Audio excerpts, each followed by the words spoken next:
आणि स्वामीने फुल दिलं. आणि बघा अशी तुम्हाला आता बघा सोनालताईंकडे स्वामी माऊली विराजमान होणार आहेत आणि किती छान आहे. अभिषेक वगैरे करून आम्ही मूर्त्या पाठवतो बरं का. तसंच बघू शकताय आमच्याकडे एक ताई आत्ताच आमचं जस्ट बघा 8 दिवसापासून चॅनेल बघतात. त्या ताईने बघा प्रसादाचा बाऊल घेतलेला आहे एक आमच्याकडे.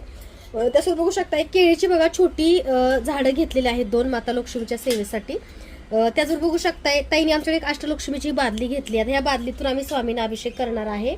आणि अशी बघा आमच्याकडे सुंदर बघू शकताय विष्णू लक्ष्मीची मूर्ती सुद्धा आपल्याकडे अवेलेबल, बालाजी आणि लक्ष्मी कुंचन सेजर तुम्ही सुद्धा घेऊ शकताय. आणि सुंदर अशी मूर्ती सुद्धा आपल्याकडे अवेलेबल आहे. त्यासोबत बघू शकताय हा सुंदर असा बघा दीपाली घेतलाय. आणि सगळं पूजा साहित्य बघा आज कुंचनची सेवा झाली, आजच्या बुकिंगच्या कुंचनची सेवा झाली आहे. कारण पौर्णिमा आहे आणि पौर्णिमेच्या शुभ मुहूर्तावरती तुम्हा सर्वांना शीतलताईकडून कुंचन सेवा. आणि ज्यांना कुंचन सेवेसोबत ओटी हवी असेल तर बघू शकताय. ओटी म्हणजे काय, आम्ही सेवा करतो आणि महालक्ष्मीची ओटी भरतो आणि ती तुम्हाला आशीर्वाद रूपामध्ये साडी जे काही तुम्ही ऑर्डर केले ते तुम्हाला मिळतं. आणि कुंचन ज्यांनी घेतलाय त्यांना कुंचन सुद्धा त्याच्यासोबत मिळतो. आणि ज्यांनी कुंचन घेतलाय पण ओटीच आजपर्यंत महालक्ष्मीची भरली नाही त्या फक्त साडी, हळदी कुंकू, करंडे किंवा ज्यांना शक्य आहे त्या चांदीचं पैंजण सुद्धा घेऊ शकतात. आणि आज मी गळ्यात घातलेला बघा शीतलताईंच्या कलेक्शनचा महालक्ष्मी ज्वेलरीचा बघा सुंदर असा हार आहे.